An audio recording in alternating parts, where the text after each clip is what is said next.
There we go. Good evening and welcome to Believe in the Journey. Y'all, I had myself muted tonight, trying not to over talk while the intro was going. But anyway, welcome to Believe in the Journey, season 3, episode 2.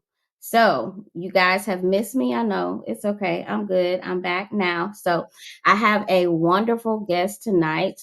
Mr. Paul Hooper, and he has a true story of resilience and triumph, and you are going to love what we talk about tonight. But before we do anything, we have to go to God in prayer.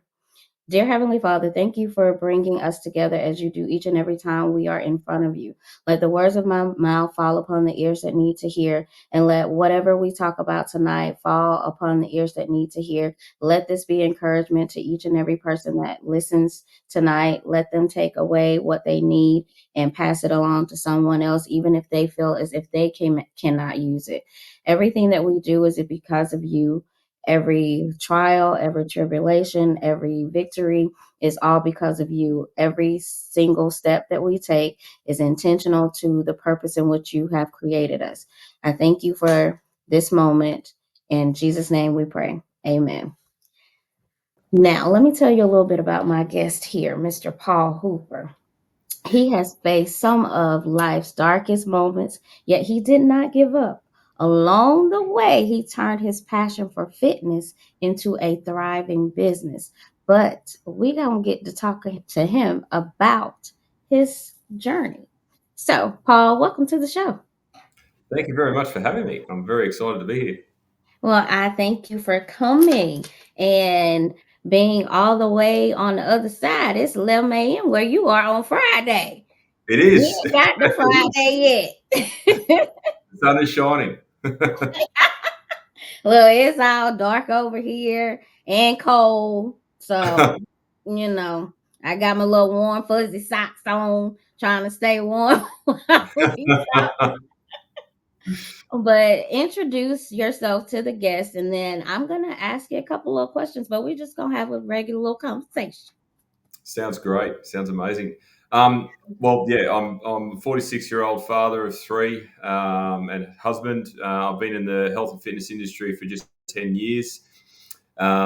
Second marriage, so obviously that's what my story is about. But at the moment, I'm living life to the fullest. I love my job. I love my family.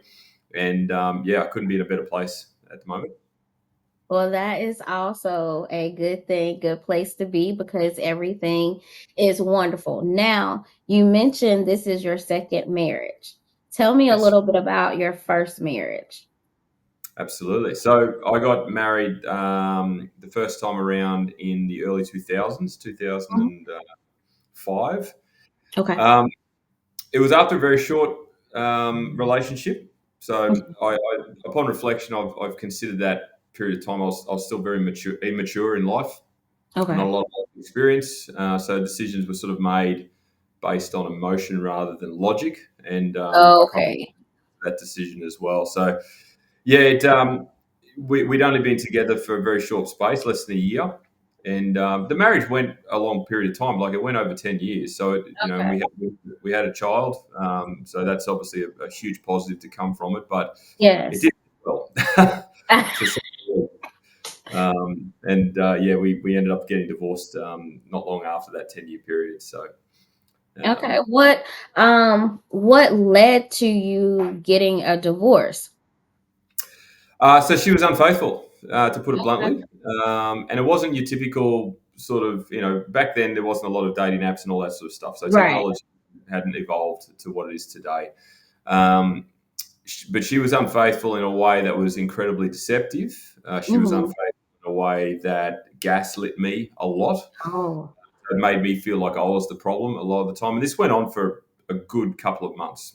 Okay. Um, and it basically got to a point where the intuition in me felt that something was wrong.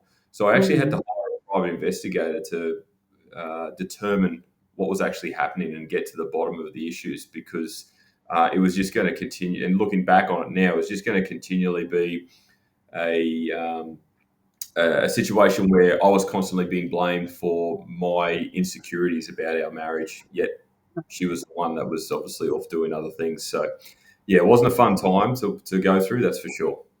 Mm. Definitely, I can definitely relate to being married and divorced myself. Mm. Um, we were actually high school sweethearts, Oh wow. and we have 3 children together, and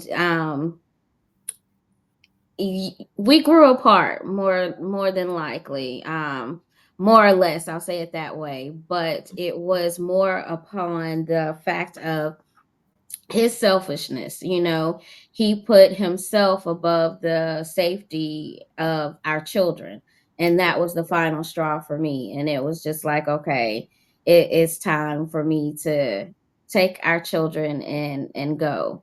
And even down to the day that we moved out, and moved to a new house, new space, he was still more concerned with what was going to happen to him than the reason why we were no longer together. Mm. um, you said it was a short courtship basically before you got married. How old were you when you got married? Good question. So 2005, I would have been in my mid 20s. Okay. So yeah, in my opinion, relatively young from I guess, a mature perspective. Mhm. But I guess, the way things sort of work over here, or did over here, is, the social expectation was you finished high school, you either started a career or you went to university, you'd meet someone, you get married, Yeah. buy a house, have a family. That was sort of the process and the Okay. expectation from previous generations. So that's kind of the path I went down, but it obviously didn't pan out the way it should have. And look, upon reflection now, I'm Mhm. actually quite grateful for having gone through that period, even though it was, some of the hardest times in my Yeah. life, because now I can appreciate what I've got now. Yeah. I've got a wonderful wife, I've got an amazing family, I've got a great career, all of which wouldn't exist if I didn't sort of take the steps I did. Yeah, I truly believe, as we were talking earlier, is that you have to go some of the darkest moments and toughest times in order for you to actually appreciate the things that you have now. One thing that I know for myself, and you can agree or disagree with this, is that in those dark moments, you don't really know if you're going to come out of those really quickly, because it's like, how did I get here? Why is this happening? I don't understand. I don't feel like this is right. Like, I wasn't a bad person to this person. Why would they do this to me? Yeah. Um, and it's like, God, what is it that you're trying to teach me in this moment? Because this doesn't feel right, and you Mm. don't feel like you're gonna get out of it. You start to go down a path of, you may turn to drugs and alcohol to try to cope with what you're dealing with, the betrayal of other people that you truly believed and thought that they loved you in the manner in which you love them, and it is not the same. um I know that's how I felt when I was dealing with what I was dealing with when my marriage was ending, and it's a hard space. And but you got to take that hard look at yourself. So, did you ever take the hard look at self to say, okay, well, I did play a part in this, or was it all on your ex-wife? That's a good question. I did. There was obviously a lot of reflection, but it took a while to actually get to that point, just simply because I was so devastated with the fact that, my marriage had gone down this path. We had a Mhm. daughter that I had to worry about as well. But upon reflection, look, it was a tough one because I think, you always ask the question: could you have done more? Could you have been better? And Yeah. through the early stages, before I actually established what was going on, that's what I was doing. I was making so much effort because I felt it was my problem. I felt it was, Mhm. but in hindsight, it obviously wasn't. So, to answer your question, I don't think I needed to do anything more. No, a typical marriage obviously has its ups and downs. There's always Yeah. going to be bumps in the road, but you work through it together because you're a team. This wasn't the case in this situation. Mhm. She chosen her path and she went down it, and left me sort of in the wake. So I wasn't necessarily not doing enough. I feel, whether it was being not enough been enough present, or trying to be more intimate, or whatever the case may be. She simply made a decision based on where she was in her life, and that's how it panned out. I definitely understand that. It's one of those things where I know for me, it was a self-reflection that after our, separation, I did a long, hard, look at myself. I did a list of my strengths and my weaknesses, and then I did, a list of things where I felt like I could have done better, and I could have, because for me, I know sometimes I'm not a very patient person when it comes to stupidity, so to speak. And so I've had to learn that just because it's stupid to me doesn't mean it's stupid to someone else. So I've Mm. had to learn to work on that. And I'm still working on my tone in which I ask questions, of my significant other, because sometimes my tone is harsh to some people when I am, asking questions. And I ask questions most of the time for clarity and understanding. Mm. And having a person who isn't used to being questioned will get defensive because they're not used to being questioned. And so I've had to learn, in this dating situation how not to be so forceful with my tone when I'm just asking for clarity. Um, now, has that been something you've had to work on with yourself about, being less tactful or direct but not harsh? Look, yeah, absolutely. You learn a lot from, obviously, a marriage, and being with someone exclusively. But as I mentioned earlier, it took me a while to sort of. It was almost like someone had died. I had to go Mhm. through the mourning Yeah, process first, and then my yeah. wall was very much up. Um, and I was convinced that I was never going to get married again. I thought, no, I'm done with it. I don't believe in it. If this is the experience, I don't want anything to do with it. But it's amazing how over time, and obviously healing and some inner work, you can change the way you think. And then obviously when my now wife came along, Mhm. everything just changed. So I did have to do a lot of work to obviously let her in, and trust her, and that was obviously my own insecurities at the time. But it certainly panned out really well, and we're here. We've been married now 7 and a bit years. So Okay. yeah, Oh, it's been good. Thank congratulations. you. Yeah, yeah, it's really good. Now, what were some of the things that you did on your healing journey before you met your now wife? Mm. Look, fitness was a massive thing. Back then, it wasn't my career, but I still was a regular attendance to it. I went to a gym regularly. I played some sport. So the gym itself, it was almost like therapy for me. Oh, It was a way to sort of get rid of some negative energy. It was a way to make myself feel good. It was a positive environment every time you walked in there, so that had a strong influence on me as well. Because look, at the end of the day, I was in a really dark place when yeah. that marriage ended. To the point where suicide was a serious consideration. So the gym was a regular constant. It was something that gave me purpose every day to go to, and I made that commitment to myself, and that was something that got me through. And now, obviously, has turned into a career for me. So it was very much a path that I didn't realize I was taking, but upon reflection, it very much you know basically changed my life. It's one of those things that you don't realize that is your saving grace in those Mm, moments. My saving grace, during my, journey has been writing, and that has led to what I do now, and yep. that is help authors, write books according to their journeys. And never did I imagine I'd be in the middle of like talking to people, doing a podcast or anything like that.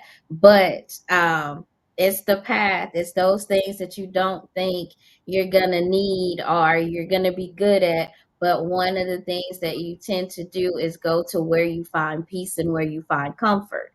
And the gym was your peace and your comfort, and it allowed you to release the feelings that you were dealing with in a way that was not only healing to your body but healing to your mental as well.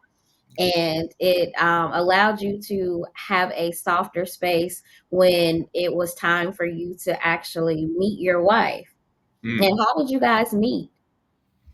Ironically, I know I mentioned this at the start, but a dating app, believe it or not. Like, Oh, okay. yeah, after being married for such a long period of time, the Hmm. dating world had changed so much in that time.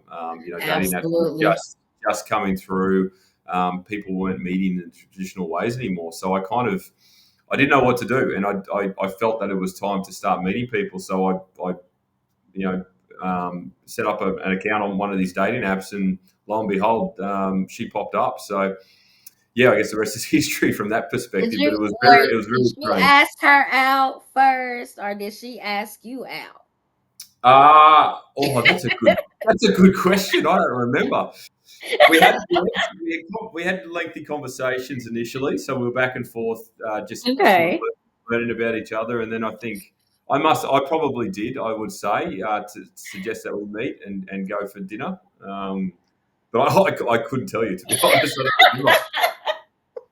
You probably have to ask her. Oh goodness. Well, we could definitely ask her, but it obviously went very well because now she's your wife. Yeah, yeah, that's exactly right. It went very well. We had several dates. Yeah, it just seemed right at the time. It felt Hmm. really. The energy was really good. The connection was really good, and yeah, we hit it off really really well. We had a lot of similarities, a lot of things in common. So it just worked out really well. Well, it's good that you were able to open up your heart and allow her in. Mm. Now, do you feel like she had to do a lot of work to get you to gain her trust and letting your guard down to be soft and gentle in a way that only she can bring that side out of you? Absolutely. I definitely had walls up early on. Mhm.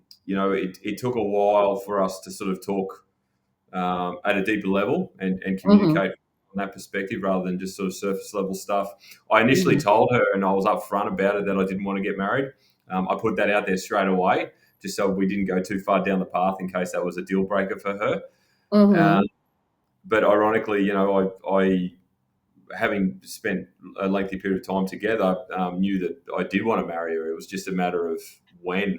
So yeah, Mhm. that was certainly the case. But no, my walls were up, and but the trust side of things just came naturally. Mhm. I felt really comfortable in her presence. I felt really comfortable talking to her openly. It wasn't too long within the relationship before I told her about my previous marriage and how it all unfolded. And ironically, her story was somewhat similar too, because she'd been previously married as well. So there was a bit of a connection from that perspective. So that made things a lot easier as well. Okay, I definitely can see where that plays a major part in a connection. But this is a question that I always want to ask men when it comes to selecting their partner, their wife.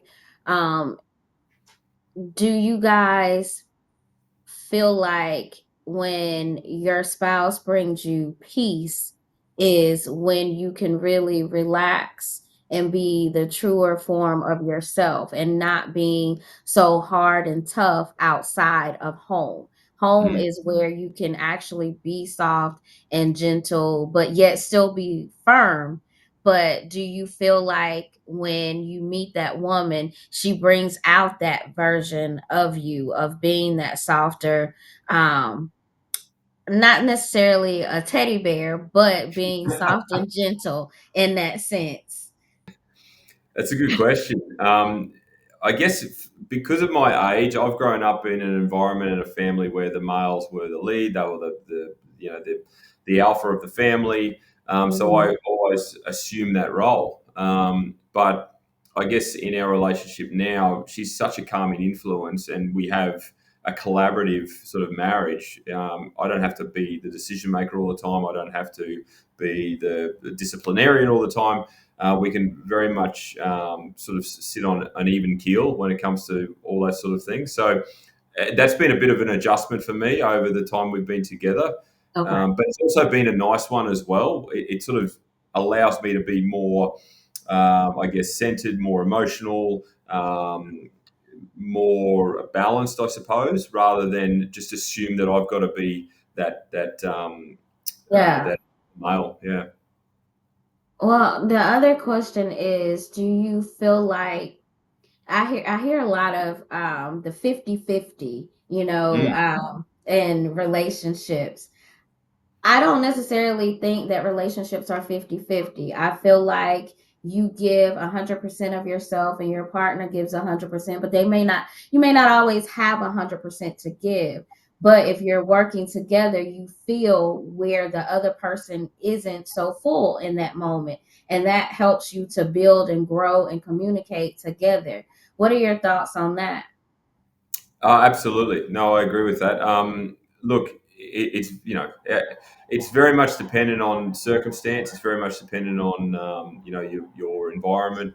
If you're carrying a lot of load in terms of stress and things like that, then the other person generally picks up the slack. So it may not always be 50-50. It may be 60-40. It may be 70-30. There's always going to be a spread of responsibility from one to the other, just depending on where people are in life.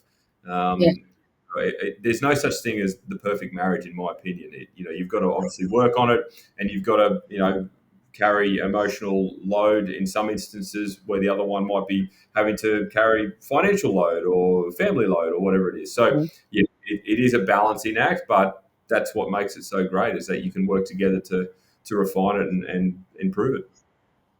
We got a question on here. We have a few congratulations also for your new marriage. And this question is being asked, do you ever really get over the pain of being cheated on? That's a good one. At this point in time, I would say I am, but Hmm. it's taken a long time. Even though I obviously opened up and got remarried and things like that, I still had relapses in terms of anxiety because I still have to communicate with my daughter's mum, my Hmm. ex-wife, because of our daughter. My Yeah. daughter's 17, so she's still in school. So we still have to make collective decisions around that, and just doing that and communicating with her is quite challenging at times. It's gotten Yeah. easier as time has progressed, but in the early stages, it was really tough. I would often recourse. I would often not want to communicate with her. So it was really challenging, but over time, it's gotten a lot better, and I'm comfortable to say now, I'm pretty much done in terms of that whole episode. Definitely relate to it being tough Yep. in that situation, because having to communicate with the other partner when the kids are small and things need to get done, the Mm. other party is not always receptive of what needs to be done. It was definitely a challenge for me in the sense of not wanting to try to force him to be a father, Yep. but to let him know that you still have a responsibility to these three children. And yes, you may have moved on with a new relationship, and that woman has children, but you created three over here that need you just as much as these other children that don't have a connection to you in that sense. And so that was more so of my battle and my situation. We got another question. How do you keep your emotions from the past marriage from interfering in your new marriage? That's another good question. Look, communication is very, very important. Mhm. I think the fact that I did open up early with my now wife, early in our relationship about what had previously happened gave her a lot of transparency. It Mhm. made her understand where I was at, both made her aware of where I was emotionally. And there's still been periods where I've had to sort of, I've seen a psychologist from time to time just to keep on top of things. Yeah. The emotional baggage that I took out of that previous marriage was quite heavy. It was traumatic. It was devastating. It took a lot to get over it. So every now and then, there's going to be moments that may pop up from time to time that I have to manage. But because my relationship with my current wife is so strong and she's fully aware of everything that I've been through, she's very open in terms of me talking to her about it. She's really grounded in terms of her logic and the way she thinks. So that always helps. So I think if you are in a new marriage, it's the communication that is very key in terms of managing any old sort of trauma or emotions that may pop up from time to time. I definitely agree with that. Having open lines of communication, no matter how hard the conversation may get, you have to have the hard conversations. And I think most of the time we try to avoid them Mm, because we don't want to upset our partner. But if you don't talk to them about what you're feeling, how can they help you navigate what you're feeling? And sometimes it's a trigger of something from the past that they may have said something that is, upsetting. Like it was a relationship that I was in probably about 4 years ago, and a situation came up where a friend of mine was visiting, and the gentleman that I was dating didn't like that I had male company.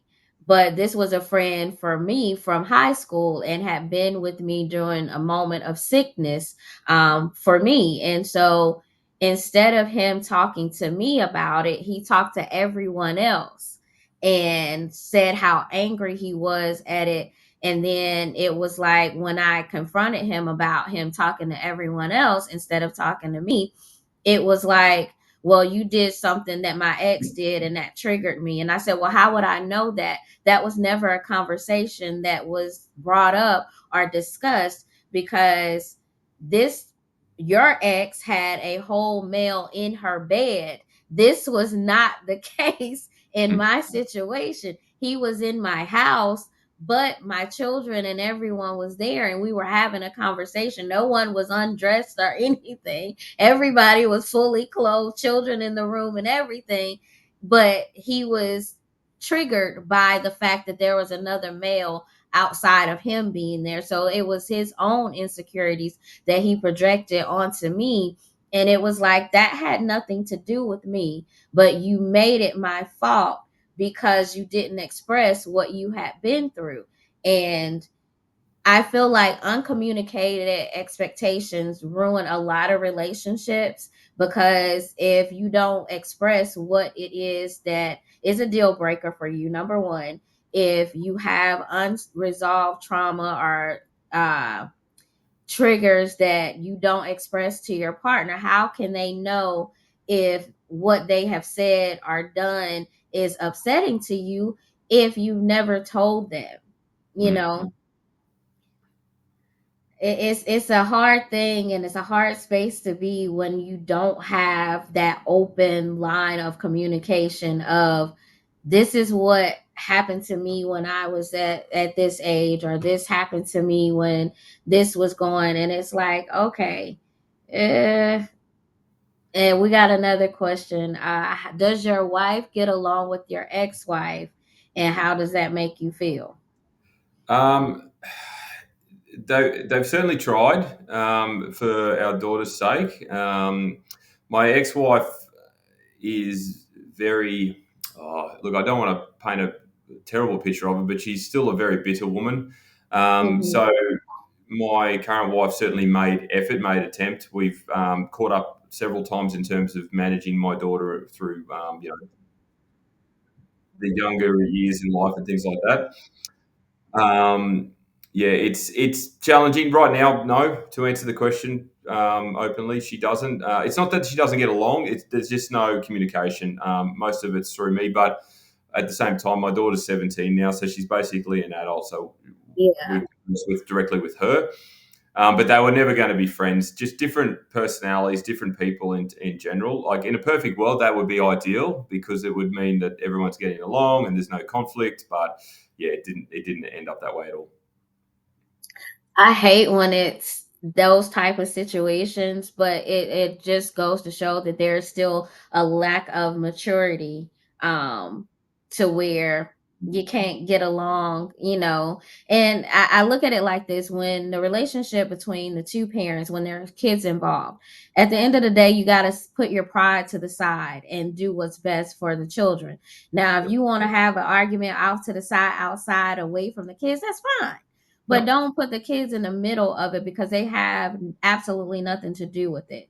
You know, the angry dads are sometimes bitter too. Men are bitter and women are usually a lot bitter because they don't want to admit that they played a major part in the downfall of the relationship. Mm. There's a lot of women that just want to blame the man but never take any accountability for their own actions.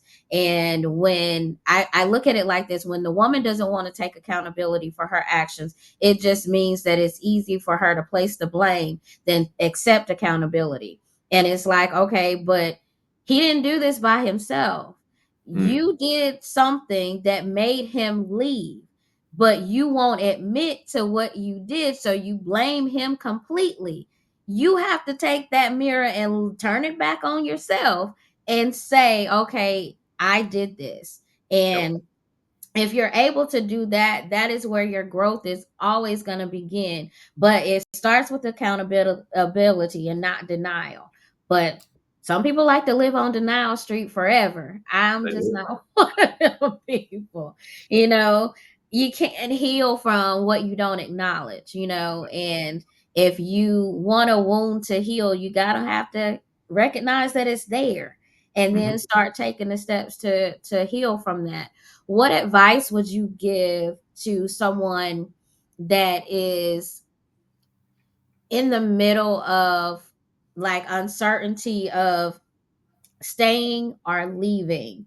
because it seems more painful to stay in a situation than it is to leave, but it would be better if you were to leave, you know, for the sake of mental safety, physical safety, just clarity all the way around. What advice would you give?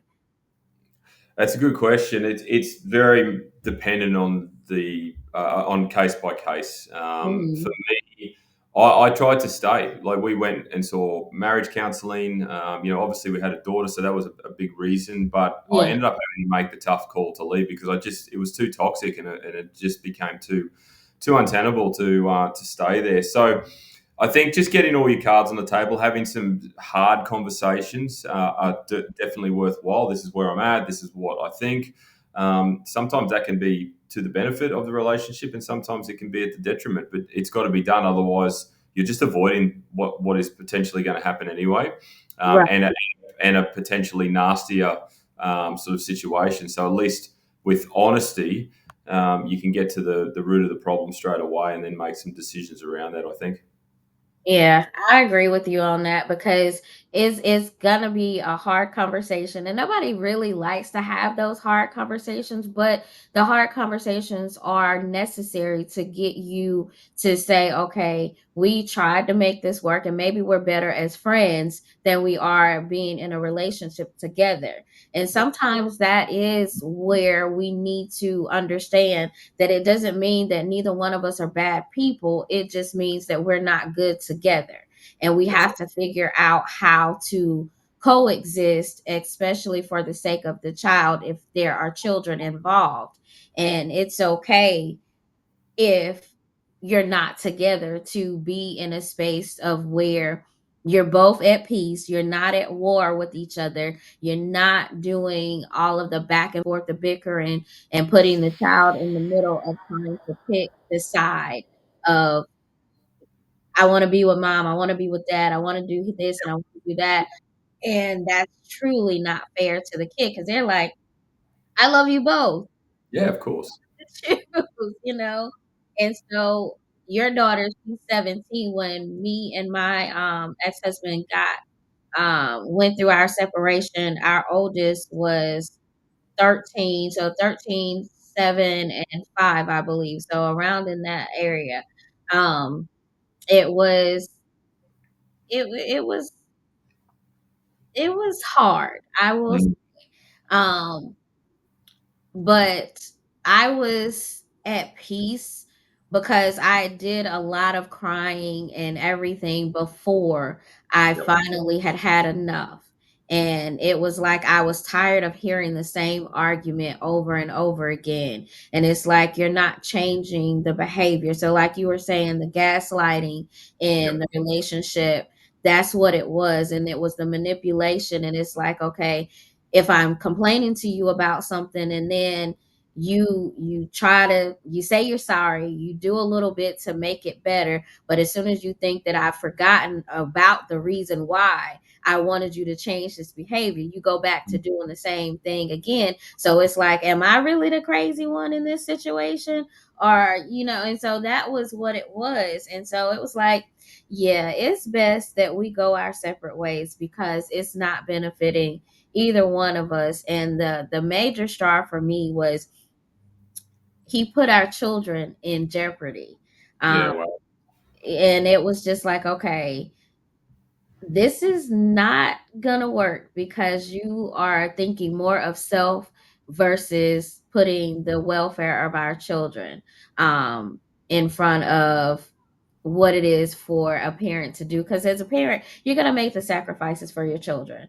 Mm. You're gonna do what is right for them, even if, let's say, you may not have enough food for everybody to eat.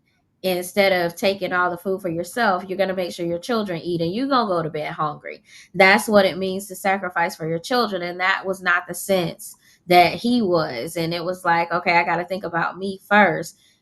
No, no, no. You got little ones that you have to think about. You have to put them, somewhere in that equation. And that was never a thing for him, But now we are in a space where I can be in the same room with him and talk and not be like, I want to smack you upside your head or anything like that. So it did take us some time to get to that space where I didn't even want to be in the same room with him. Yeah. But eventually I got over that because it was like, I can't be upset with you because you got to deal with your own stuff and you got to get with how you need to get through whatever it is. And you may be fighting a battle that you never even talked to me about. So there's no reason for me to hold this against you. Let me just let this go and learn to get along with you because him and I were friends before we were anything else. And so now we have gotten back to the space where we are actually friends because we can still laugh and joke. I'm still Yep. gonna Yep. call him stupid, but I mean, it just is what it is. But I don't do it behind his back anymore. I Yep. just tell him, face to face, you're stupid. Mm. And he knows why I'm saying it because he may have done something or said something that was stupid. And he was like, I knew you were going to say that. So it's not like one of those things where I hate to see him coming or anything like that, but we get along now, and it did take us some time to get to that space, and I'm grateful for it. I'm grateful that he was able to give me our three children, because without that relationship, I wouldn't have them, and they are one of my greatest accomplishments. And I love them. They are sometimes they think that they're my parents now. Um, so that's a whole nother story for a whole nother day because they now tell me that I am a difficult parent to raise because I'm hard-headed and I don't listen to them. So you have a 17-year-old, just prepare yourself for her to start telling you these same things, asking you when you're gonna be home, why are you going here, why are you Yeah. doing that? Because they tend to think that they become the parent after a certain age. Sure. So just prepare yourself because it's coming. what would you like to leave our guests with? Any advice? Oh, I think when look upon reflection with my first marriage, obviously it was very much rushed. I was very emotionally immature. So I think whenever you're entering a courtship for the first time, or you've been in it for a period of time, and you feel like you want to maybe go down the marriage path, just make sure you've given it the appropriate time. You've had the deep conversations. You've experienced life together in terms of challenging periods, traveling, finance, all these sorts of things, to give yourself a holistic approach of how it looks. I think that's definitely one thing. And I think from my perspective, health and fitness has been a massive part of my life through tough times and through good times. So if you've got a constant activity, or whether it's reading a book or going for walks, keep it up. Even on the days that you just don't feel like doing it. You're depressed, you're sad, you're anxious, you want to crawl up in bed and eat, a box of cookies or whatever the case may be. Keep up that discipline in terms of what you're doing for the physical attributes of it, because they do make you feel good. So that's important as well. Okay, where can they reach you if they want some fitness advice? Yeah, absolutely. I'm on Instagram. So my business name is Paul's Body Engineering. So you can find me, Paul's Body Engineering, one word, on Instagram, on Facebook. I've got a YouTube channel as well, and my website, which is paulsbodyengineering.com. So it's pretty easy to find, and I've got a lot of free content out there. So plenty of advice in relation to all sorts of goals that you may have as well. Okay. Well, I'm definitely gonna be looking at more of those because, like I told you, I gotta get this stuff together. But I've just been hard headed and having a flare up with this asthma and having to Mm. use that rescue inhaler because I think I'm, as my kids say, I think I'm grown when I'm not.